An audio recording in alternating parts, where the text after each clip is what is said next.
Bismillahirrahmanirrahim. Assalamualaikum warahmatullahi wabarakatuh. Alhamdulillah, puji syukur kepada Allah. Pada malam hari ini kita dapat berkumpul di tempat ini. Tentu ya di acara ngobrol seputar Islam bersama komunitas Muslim Johor. Insya Allah pada kesempatan kali ini kita juga ya kedatangan narasumber jauh nih narasumbernya dengan Ustadz Thoriq Al-Johori, ya, Masya Allah. Nah, Alhamdulillah Bapak-bapak semua yang berhadir di sini, semoga semuanya dalam keadaan sehat walafiat ya, serta selalu dalam lindungan Allah Subhanahu Wa Taala. Dan tentu makanan sudah tersedia dan sudah dinikmati ya. Kalau makanannya habis jangan langsung pulang ya. Tunggu materinya selesai ya, insya Allah. Ya, untuk menemani kita yang duduk bersantai di sini, insya Allah nanti sambil berdiskusi. Tentunya nanti diawali dengan materi yang nanti akan disampaikan oleh Ustadz Thoriq. Mungkin langsung saja ya, dalam hal ini mari kita buka dengan lafaz basmalah ya. Bismillahirrahmanirrahim. Ya, sebagai prolog ya dari acara ngopi kali ini, ya sebenarnya dunia hari ini sedang tidak baik-baik saja. Kenapa tidak baik? Ya tentu ini mulai dengan adanya atau fakta ya tentang krisis ekonomi hingga genosida di Palestina yang kita lihat sebenarnya apa yang salah ya dari dunia ini. Dan hari ini juga kita nanti akan berbicara tentang 1400 tahun lalu tentang Isra Mi'raj ya, secara ritual saja. Kita akan bicara, maksudnya tidak hanya berbicara tentang Isra Mi'raj saja ya, tapi juga berbicara tentang politik, juga bicara tentang ideologi dan masa depan insyaallah. Materi kita kali ini juga insya Allah sangat menarik ya, karena berhubungan dengan sholat yang kita lakukan setiap hari dengan urgensi kepemimpinan global yang berlandaskan wahyu. Nah, jadi apakah benar ya kapitalisme sudah di ujung tanduk, dan benarkah Islam punya solusi konkret atas kekacauan global saat ini? Tentu mari kita dengarkan materi ini bersama Ustadz Thoriq Al-Johori. Pada Ustadz, waktu dan tempat kami persilakan. Santai aja saja.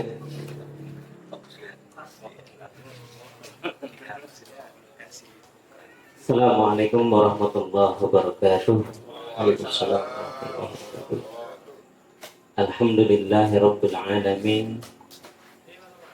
Wassalatu wassalamu ala asrafil anbiya wal mursalin wa ala alihi wa sahbihi wa man da'a bida'watihi wa tazama bi tariqatihi wa tarassama khutahu wa ja'ala al-aqidata asasan li fitratihi wal ahkam syar'iyyata miqyasan li a'malihi mustari ahkam.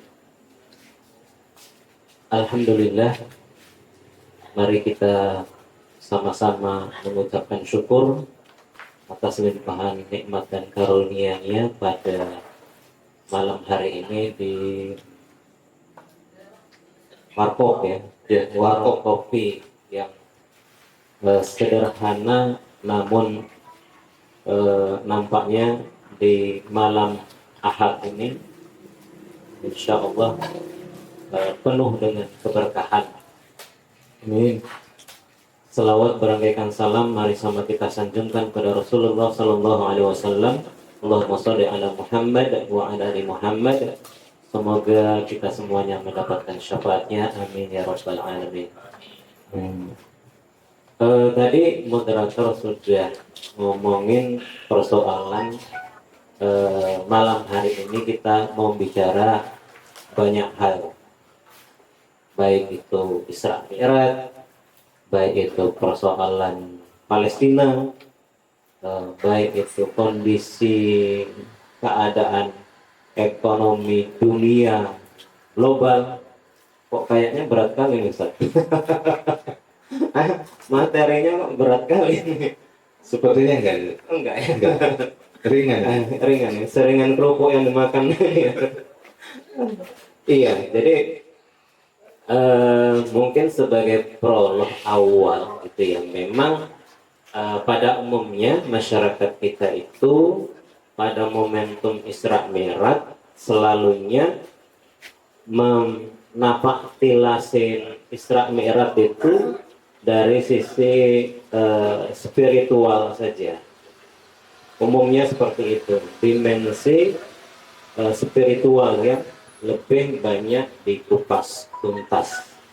Sementara kita mencoba untuk menggalinya, bukan berarti kita ingin tampil beda ya saya, tapi ingin menggali lebih mendalam lagi, karena realitasnya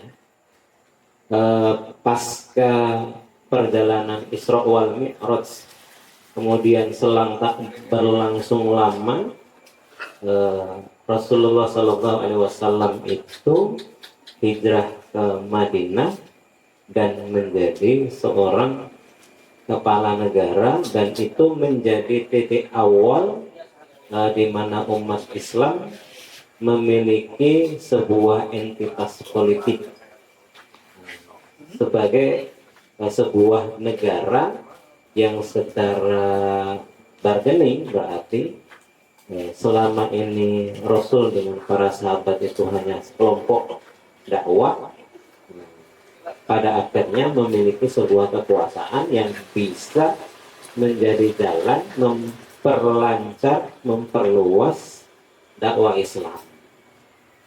Mungkin itu sedikit ya, karena kan kita nggak mungkin langsung bahas keseluruhan gitu. Nanti selesai saja. Iya, udah bubar kita. Baik, Ustaz. Dari prolog yang Ustaz sampaikan tadi, sesuai dengan ini ya, tema kita Isra Mi'raj dan urgensi kepemimpinan secara global ya, Islam secara global. Nah, jadi saya mulakan dengan sebuah pertanyaan. Kalau kita lihat ya, apa sih sebenarnya yang dimaksud dengan politik ya dalam Isra Mi'raj itu sendiri? Gimana sih?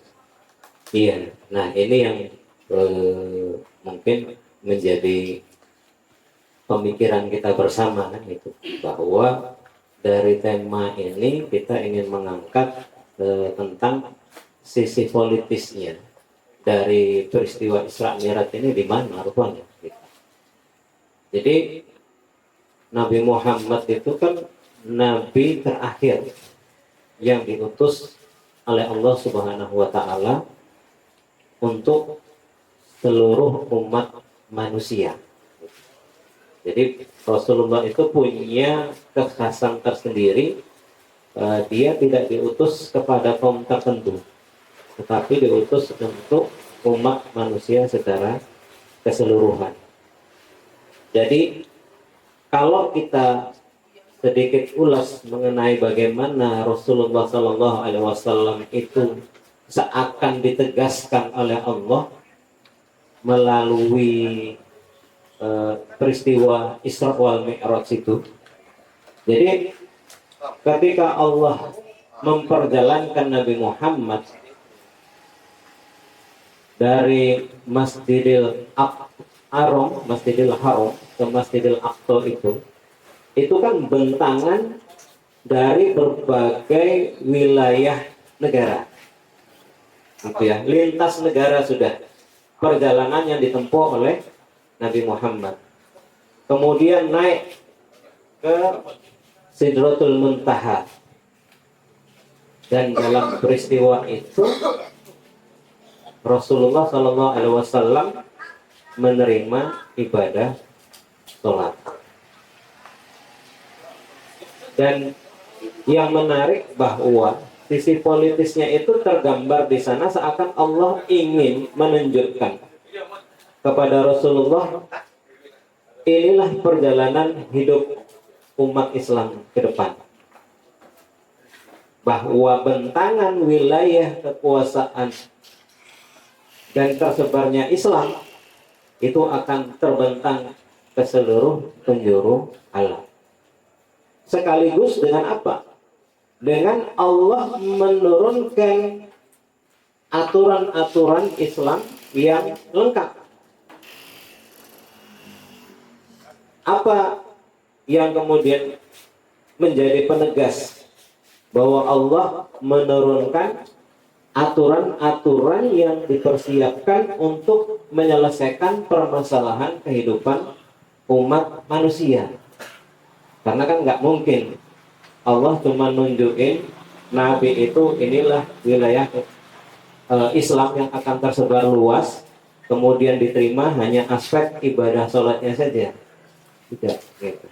Tetapi aspek yang lebih luas, di mana dengan Islam dan aturannya akan mengatur kehidupan umat manusia di seluruh penjuru alam. Itu yang ingin Allah tegaskan melalui peristiwa Isra wal Mi'raj. Ya, saya katakan begitu.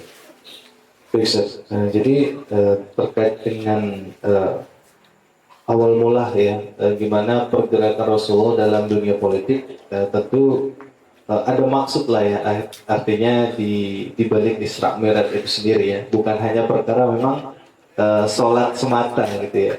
Karena kan yang sering kita dengar ya Isra Mi'raj itu adalah di mana perintah sholat itu mulai disampaikan lah gitu ya di tengah-tengah umat Islam.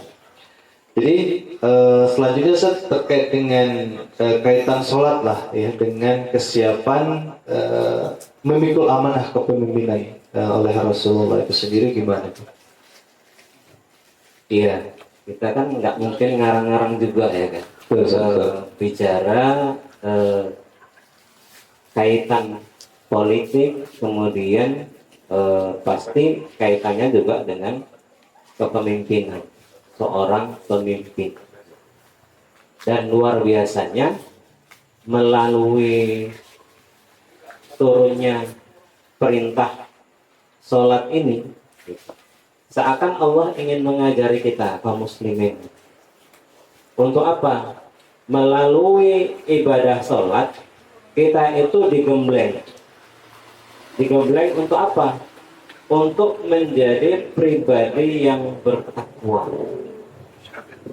Kan luar biasa itu. Melalui sholat orang akan digembleng menjadi pribadi yang bertakwa. Artinya apa? Ada pelajaran besar yang harus diambil oleh siapa saja yang mengerjakan ibadah sholat itu sehingga menjadi pribadi yang bertakwa. Ketika Allah berfirman dalam Al-Quran surah Al-Ankabut ayat 45 itu Allah menyebutkan inna sholatan tanha anil fahsya'i wal munkar.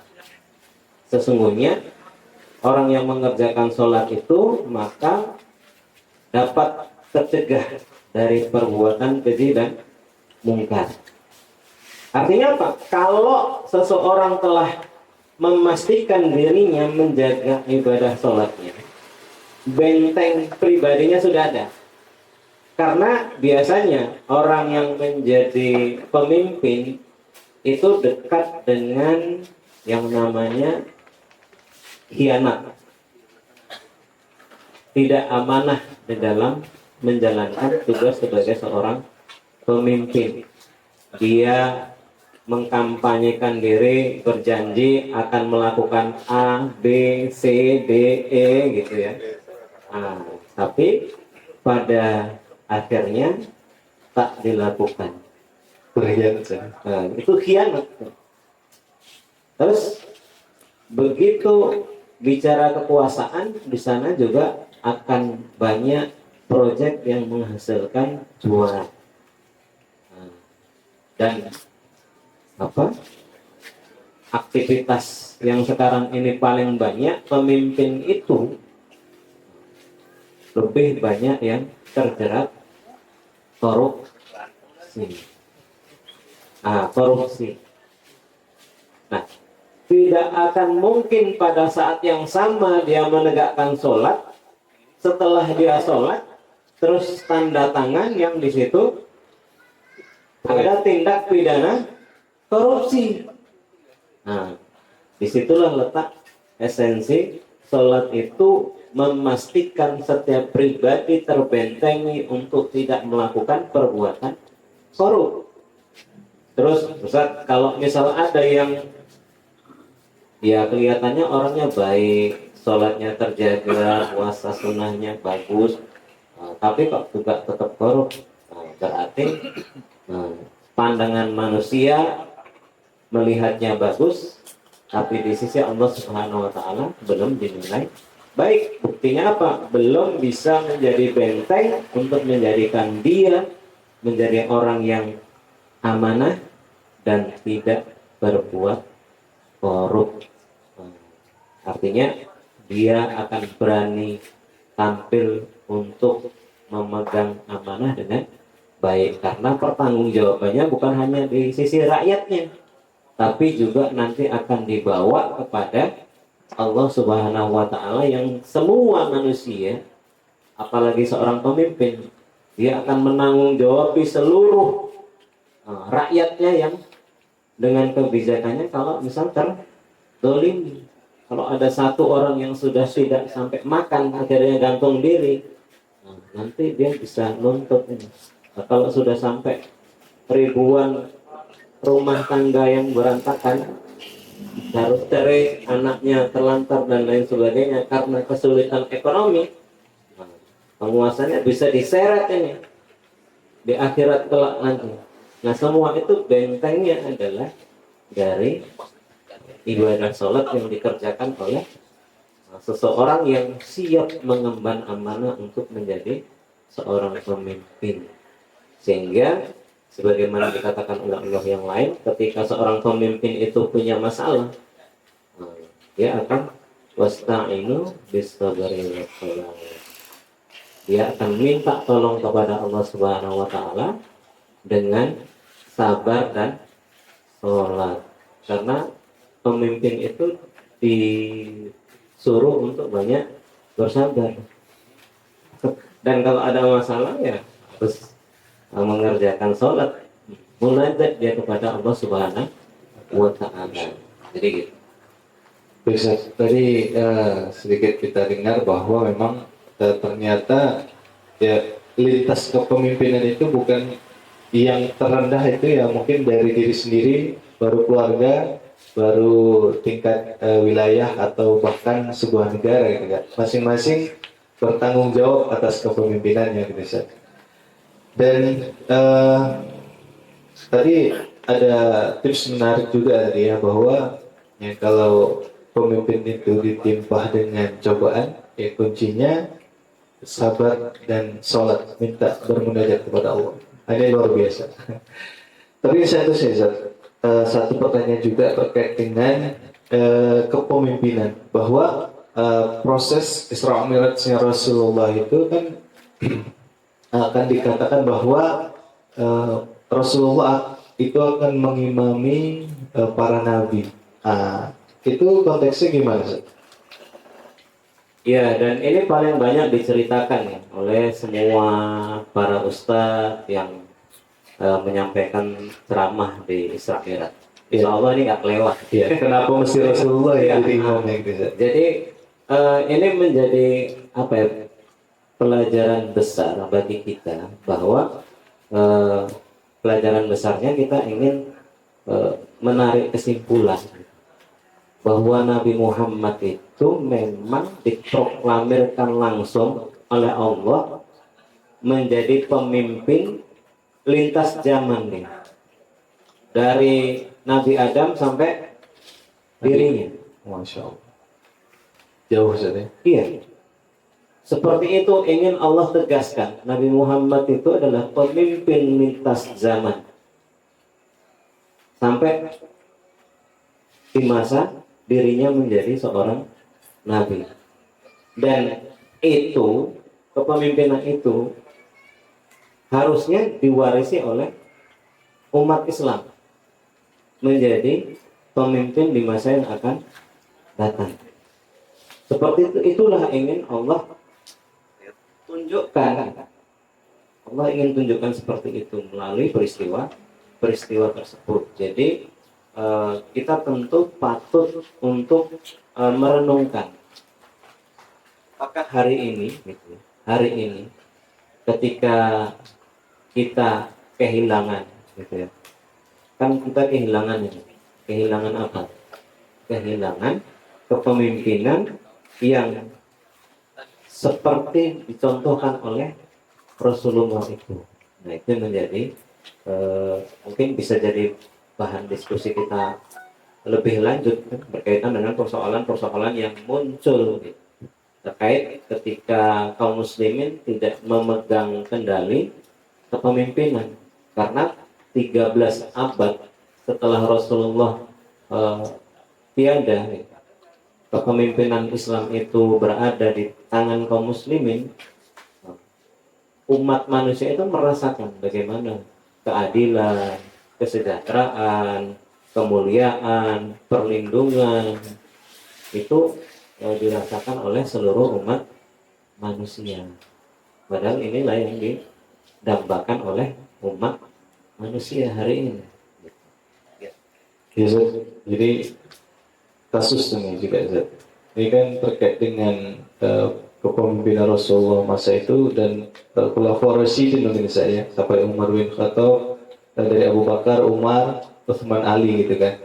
Kita lihat di Palestina ya, contoh konkret hari ini ya, pada masa itu bedanya dengan masa sekarang. Nah itu Zat, mungkin bisa terlihat ini Zat. Iya, jadi kepemimpinan Islam itu kepemimpinan yang membawa rahmat.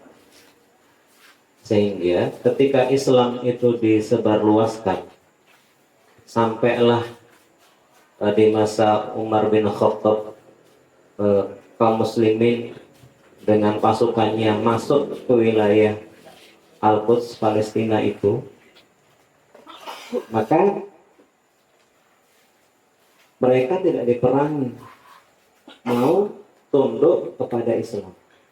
Kan luar biasanya begitu ya. Datang dengan kekuatan militer, tapi tidak melakukan perlawanan, tapi justru menyambut dengan kebahagiaan. Biasanya kalau sebuah negara seperti sekarang datang dengan bala tentaranya, orang sudah ketakutan, ini apa nih, penjajahan. Tapi Islam itu datang dengan seperti itu, tapi disambut dengan gembira. Kenapa? Karena tercermin dari bagaimana Islam melindungi setiap daerah yang dimasuki oleh Islam. Diajari mereka untuk mengenal Allah, diajari mereka bagaimana menata kehidupan sehingga kehidupan itu bisa tertata apik, dan mereka merasakan perlindungan itu betul-betul hadir di tengah-tengah mereka, karena sebelumnya mereka justru tidak merasakan itu. Mereka menjadi wilayah yang dikuasai, kalau enggak Persia, Romawi. Yang jelas waktu itu Persia dan Romawi itu kerjaannya meras saja, meras. Jadi pajak saja. Iya, seperti itu, dipalak istilahnya. Jadi seperti itu gambaran ketika di masa Umar bin Khattab, sehingga boleh dikatakan seluruh dunia ketika itu merasakan bagaimana Islam datang dengan wajah yang ramah, dengan keadilannya yang menyentuh semua orang. Nah itu yang diinginkan sebetulnya dalam kehidupan ini, nggak ada yang lain, seperti itu. Nah, jadi dengan versi Palestina yang sekarang gimana Ustaz? Dengan kepemimpinan Palestina yang hari ini, kita lihat kondisinya gimana? Apakah jauh berbeda ya dengan kondisi tadi sahabat Rasul Umar bin Khattab? Iya, kondisi sekarang itu sebetulnya rentetan dari peristiwa setelah Daulah Islam itu runtuh, yaitu Turki Utsmani. Ketika Turki Utsmani runtuh, maka wilayah-wilayah Daulah Islam saat itu juga terpecah belah, berada di bawah kekuasaan dari Inggris, kemudian ada yang di bawah kekuasaan Prancis, ada di bawah kekuasaan Amerika, sesuai dengan negeri yang kemudian akhirnya mampu dikuasai oleh negara-negara sekutu di waktu itu. Nah, apa yang terjadi di pasca keruntuhan daulah itu masih dirasakan hingga sekarang, sehingga keadaan kaum muslimin di Palestina itu mengalami apa? Mengalami genosida, pembantaian tak bermoral yang dilakukan, dan tidak ada satupun dari negeri kaum muslimin pasca diruntuhkannya daulah itu bisa membebaskan wilayah Palestina dari penjajahan yang dilakukan oleh negara-negara besar sekarang, adidaya. Wabil khusus sekarang dengan adanya Israel yang di backingi Amerika itu mencengkram dengan begitu kuat. Padahal Israel itu secara kekuatan militer dan wilayah numpang dari Palestina itu kan bukan wilayah yang besar.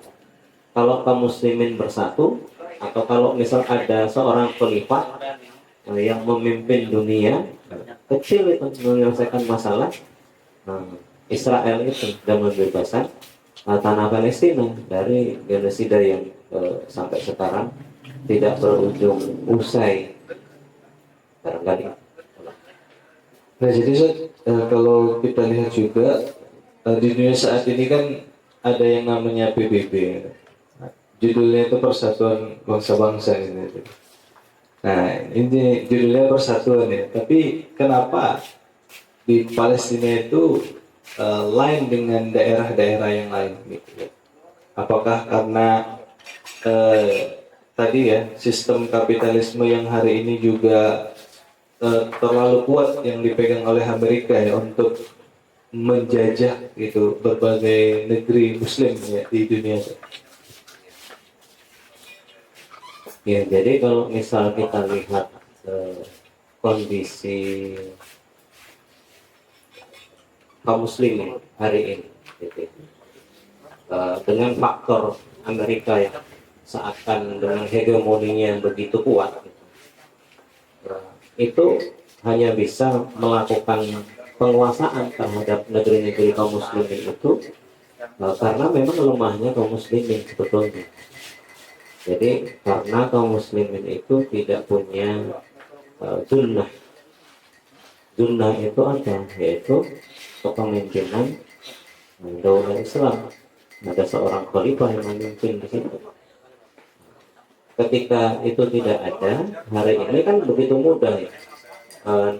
Tanah wilayah kaum muslimin itu sumber daya alamnya itu ditakluk oleh negara-negara adidaya, baik itu dengan penjajahan secara langsung atau dengan bentuk kerjasama melalui apa? Pintu hutang negara, istilahnya jebakan hutang, yang menjadikan apa? Negara yang berhutang itu akhirnya dijajah secara ekonomi, diatur untuk mengelola sumber daya alamnya dengan versi kemauan dari negara yang telah memberikan investasi namanya, investasi namanya, yang kemudian itu di backup oleh oligarki dari negara-negara kapitalis global itu. Nah, kemudian sebenarnya kapitalis global itu juga bukan kuat-kuat banget ya gitu. Dia juga adalah sebuah ideologi yang lemah. Kendati sekarang seakan seperti raksasa global yang sedemikian kuat, tapi mereka itu sudah lemah. terbukti dengan misal ada pernyataan dari peneliti Barat sendiri gitu ya, seperti Stiglitz dan Piketty ini mencermati bahwa kapitalisme itu telah menggiring kehidupan global dunia ini pada kehancuran. Tatanan kehidupan manusia hari ini itu sudah mengalami kehancuran yang begitu dalam. Jadi mereka menyatakan bahwa hari ini kekayaan di seluruh dunia itu yang harusnya bisa menjadi sumber kesejahteraan bagi manusia di berbagai wilayah negara itu sedang berada di bawah kekuasaan segelintir orang yang disebut oligarki. Akhirnya apa? Akhirnya negara-negara yang punya potensi sumber daya alam begitu besar yang harusnya bisa digunakan untuk mensejahterakan masyarakat yang hidup di situ, justru mereka nggak menikmati. Yang menikmati itu justru elit-elit global dengan perusahaan-perusahaan besarnya yang dengan kata tanda petik investasi mendirikan perusahaan, dengan bahasa kalau didirikan perusahaan nanti kalian bisa kerja di situ. Ternyata omon semuanya. Nah itu yang kemudian dikatakan oleh peneliti Barat itu sendiri, dengan jujur mereka mengatakan seperti itu. Kapitalisme gagal ya, Zat, ya. Baik, Zat. Kalau kita lihat walaupun mereka mengatakan kapitalisme gagal, tapi hari ini buktinya kapitalisme itu tetap berjalan ya, dan diadopsi oleh negara-negara adidaya seperti Amerika Serikat gitu ya. Nah, kalau kita lihat dari sisi lain juga ya, apakah juga Islam ini jadi ancaman gitu ya bagi mereka untuk terus ya untuk melanggengkan kekuasaannya di negeri-negeri Muslim. Ya kan, kalau kita lihat Palestina, Irak, Iran, mana lagi, Mesir, Lebanon, Pakistan, Afghanistan, itu banyak tuh kerjaannya Amerika. Kayaknya nggak selesai-selesai itu ngurusin negara kaum Muslimin. Gimana tuh, Sir? Iya, kenapa Barat itu dengan kapitalisme globalnya itu menganggap Islam sebagai ancaman gitu ya. Jadi karena memang Islam itu menawarkan alternatif yang bertolak belakang dengan ide ideologi kapitalis itu.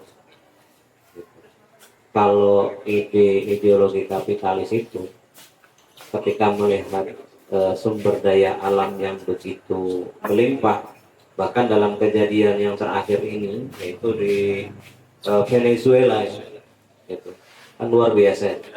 Jadi mereka udah gak peduli lagi urusan kedaulatan sebuah negara, bisa diakuisisi langsung dan dunia itu diam gitu. Gak ada yang Frontal saja. frontal untuk mengutuk, melakukan tindakan mengecam apa yang dilakukan oleh Donald Trump seperti itu.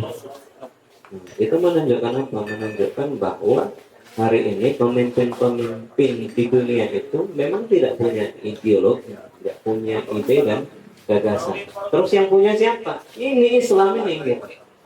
Nah, Islam ini punya gagasan yang berbeda dan bertolak belakang dengan kapitalisme itu. Di mana perbedaannya? Kalau Barat dengan ideologi kapitalis itu melakukan sesuatu itu didasari kepada materi. Yang menjadi ruh penyemangat mereka untuk melakukan suatu tindakan adalah didasari kepada materi. Sementara kaum muslimin melakukan sesuatu itu didasari kepada keridhaan Allah Subhanahu wa Ta'ala. Jadi kalau ngurus negara, kaum muslimin itu nggak takut miskin. Berapapun biaya untuk mensejahterakan rakyat itu dikeluarkan. Tapi kalau kapitalisme itu mikirnya apa yang bisa dilakukan untuk mengeruk kekayaan setiap rakyatnya. Derita sekali ya. Nah, itu yang terjadi. Jadi itu yang kemudian perbedaan yang ditawarkan oleh Islam dengan ideologi Barat itu, yaitu dengan kapitalisme itu. Jadi Islam itu menawarkan sebuah kemandirian dengan aturan yang sesuai dengan fitrah manusia. Coba kita lihat bagaimana misal Rasulullah dalam sebuah hadisnya menyebutkan an-nasul suraka bisalasin alma wal kala wan nar. Manusia itu bersikat dalam 3 hal. Misal dalam urusan api, air, dan padang gembala.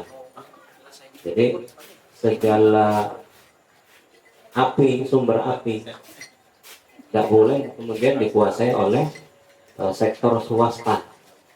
Yang hari ini sektor macam listrik ini sumbernya adalah api, itu bisa dikuasai oleh swasta. Apanya itu? Pembangkitnya. Sementara misal PLN sebagai satu-satunya perusahaan yang menyalurkan itu, justru kok terkesannya asik tiap tahun memberikan laporan keuangannya rugi. Terus siapa yang untung? Hah? Kan gitu. Padahal kita bayarnya nggak benar nunggak ya. Iya, ya. Kalau nunggak sehariannya udah bisa jadi diputus kan gitu. Nah, artinya dari sini saja kita sudah bisa melihat bagaimana perbedaan antara ideologi kapitalis dengan Islam itu. Islam itu mencegah agar sektor-sektor yang bersifat publik umum itu tidak menjadi jalan untuk mengeruk kekayaan yang harusnya dinikmati oleh masyarakat secara keseluruhan. Akhirnya berpindah tangan, jadi dimiliki oleh individu itu. Jadi itu yang kemudian dilakukan. Jadi memang judulnya ini serakah ya. Ini sistem kapitalis ini banyak serakahannya ya. Karena ingin memiliki sumber daya alam itu ya untuk dia dan keluarganya gitu ya. Padahal Islam menawarkan ya kekayaan alam itu ya untuk umat gitu, bukan hanya untuk umat Islam, tapi ya seluruhnya. Makanya ini kewaspadaannya sistem kapitalisme dan pengadut-pengadutnya, makanya menjegal Islam untuk tidak bisa berkembang. Nah jadi Ustaz, untuk memulai langkah gitu, ini mungkin pertanyaan terakhir saya sebelum saya juga berikan kesempatan kepada audiens yang sudah banyak di sini. Sebagian yang udah ngantuk juga nih. Jadi gimana kita memulai langkah awal ya untuk mewujudkan kepemimpinan Islam ini sendiri? Ya, jadi untuk memulai langkah awal kepemimpinan ideologi Islam ini ya, sehingga kepemimpinan global itu bisa kita wujudkan, artinya harus ada sebuah proses perjuangan yang dilakukan oleh kita gitu. Jadi kalau ada yang memulai dan punya gagasan gitu ya untuk mewujudkan itu, maka akan terjadi.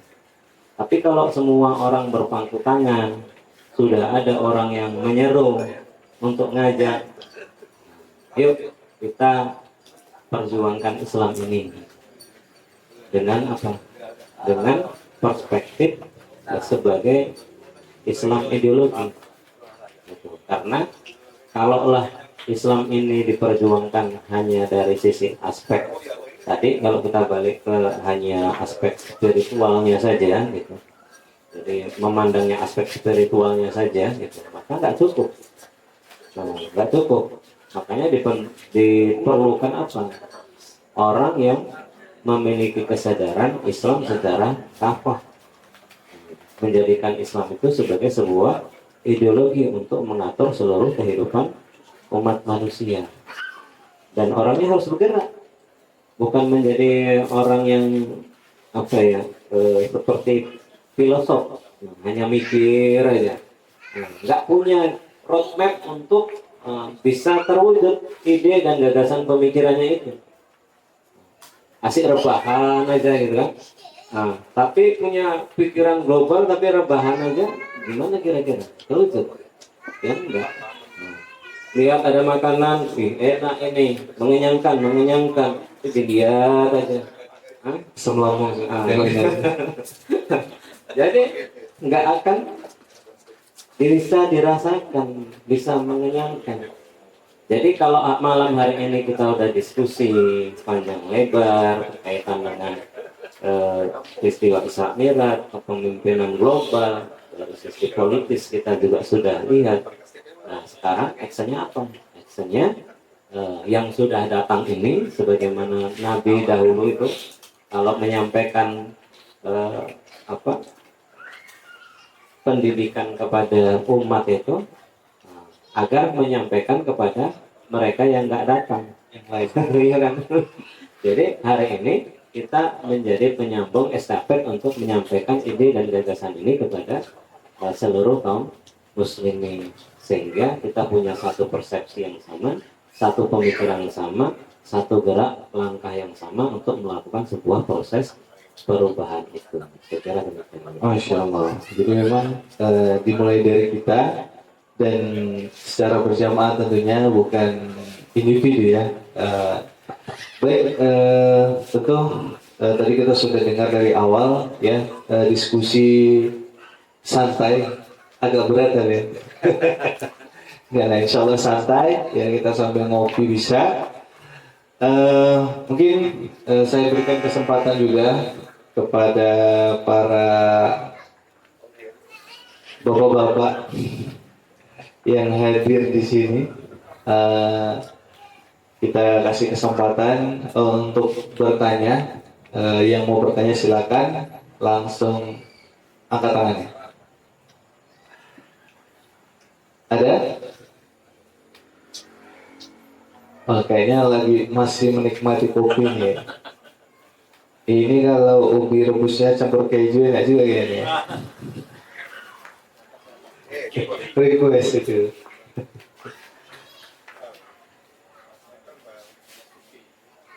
Ada?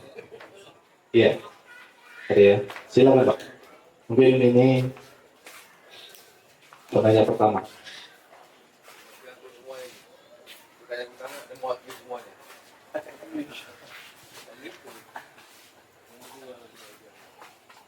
Baik, Assalamualaikum warahmatullahi wabarakatuh. Ya Ustaz, terkait dengan kepemimpinan global Islam terhadap dunia. Kemarin saya baca artikel di Norwegia, baru-barusan ini ada penggantian atau penghapusan simbol salib di atas sebuah gereja, yang ternyata gereja tersebut jadikan masjid. Nah, ternyata fenomena ini sangat masif di Eropa. Bahkan menurut data di Brussels itu, murid yang muslim itu lebih banyak yang terdaftar daripada murid yang non muslim. Nah, fenomena bertambahnya populasi muslim di Eropa ini dianggap sebuah ancaman. Katanya terjadi islamisasi Eropa yang dianggap sebagai sebuah ancaman dari bangsa Islam global. Pertanyaannya adalah, apakah kemajuan ini hanya sebuah kemajuan spiritual atau karena pengaruh politik Islam dunia? Itu pertanyaan saya. Ya, demikian. Assalamualaikum warahmatullahi wabarakatuh.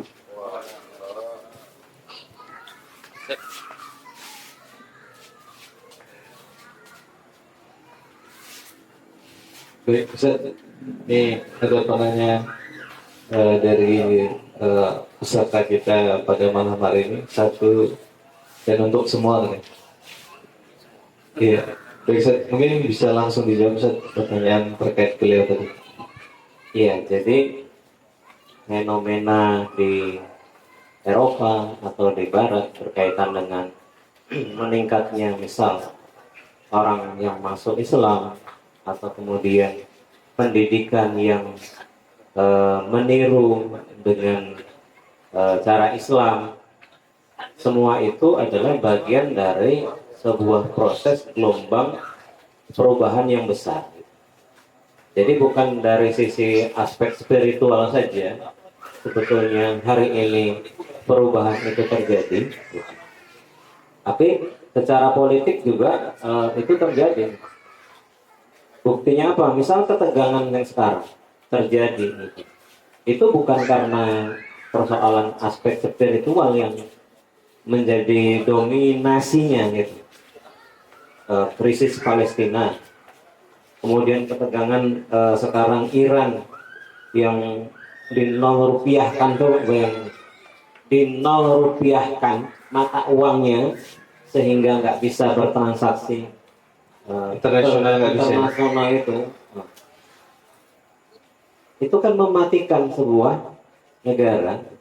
Jadi artinya apa?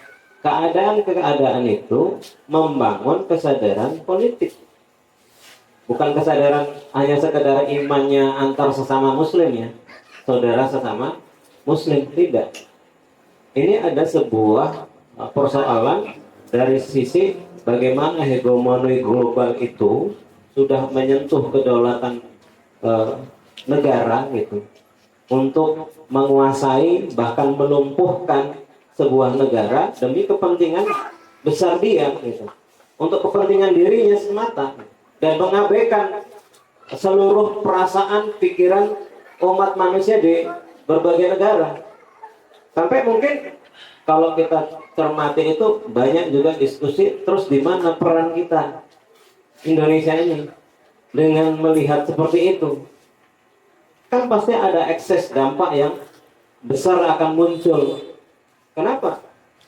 Karena wilayah Timur Tengah itu wilayah tumpuan minyak global dunia. Walaupun hari ini misal Amerika itu punya cadangan minyak yang besar karena dia punya hegemoni di wilayah-wilayah lainnya, di mana negara itu bisa dikuasai oleh dia untuk memasok minyaknya, dan dia bisa menjadi sebuah negara ekspor minyak padahal dia nggak punya minyak, nggak punya tambang minyak yang besar seperti itu. Artinya apa? Bahwa ini menjadi arus yang kemudian akan menyadarkan manusia secara keseluruhan, wabil khusus di kalangan kaum muslimin, bahwa persoalan ini bukan hanya persoalan kita sedang diuji oleh Allah Subhanahu wa taala, kemudian kita harus bersabar, banyak berzikir, banyak berdoa, minta tolong kepada Allah untuk supaya masalah ini bisa segera diselesaikan oleh Allah. Tidak, tapi bagaimana kita sekarang dengan kondisi seperti ini membangkitkan kesadaran, inilah momentum kita kaum muslimin harus bersatu di bawah pemimpin yang pembelaannya untuk Islam Secara global. iya gitu, secara global, karena nggak bisa persoalan ini diselesaikan secara domestik sebuah negara, harus melibatkan berbagai negara untuk menyelesaikannya. Dan kaum muslimin itu sudah punya ajaran yang bisa menyatukan seluruh wilayah-wilayah negeri kaum muslimin itu. Tinggal bagaimana sekarang itu punya satu kesadaran yang sama, satu keinginan yang sama, satu perjuangan yang sama, kemudian diikat dengan satu ikatan yang sama, dan siap dipimpin oleh satu orang yang bisa memimpin mereka bersama-sama. Saya kira itu Allah. Baik, Ustaz, pertanyaan tadi insya Allah menjadi pertanyaan juga terakhir ya untuk acara kita pada malam hari ini. Tentu sebagai penutup ya untuk acara kita, bahwa memang Isra Mi'raj itu bukan hanya sebagai momentum tentang hanya yang sering kita dengar tentang ibadah sholat saja, tapi ada peristiwa penting lain mulai dari tadi bagaimana Rasulullah menjadi pemimpin para nabi, gitu ya. Bagaimana juga Rasulullah memberikan contoh negara, ya, negara yang di dalamnya diterapkan Al-Quran dan As-Sunnah, gitu ya. Dan gimana Umar bin Khattab ya menyelamatkan Palestina dan sahabat-sahabat yang lainnya, gitu ya. Dan akhir ini kita juga melihat bahwa sistem kapitalisme global ya tidak bisa menyelamatkan kita dan kaum muslimin. Nah, maka dari itu kami ucapkan juga terima kasih ya, akhirnya ya dengan tema kita hari ini Isra Mi'raj dan urgensi kepemimpinan global secara Islam. Tentu akhirnya kita insya Allah paham bahwa Islam adalah solusi satu-satunya untuk problematika umat hari ini. Baik, terima kasih sekali lagi kepada para bapak-bapak semua yang sudah kiranya hadir ya di tempat ini, menikmati wejangan kita juga di acara ngopi ngobrol seputar Islam. Mungkin terima kasih. Saya tutup. Billahi taufiq wal hidayah. Assalamualaikum warahmatullahi wabarakatuh.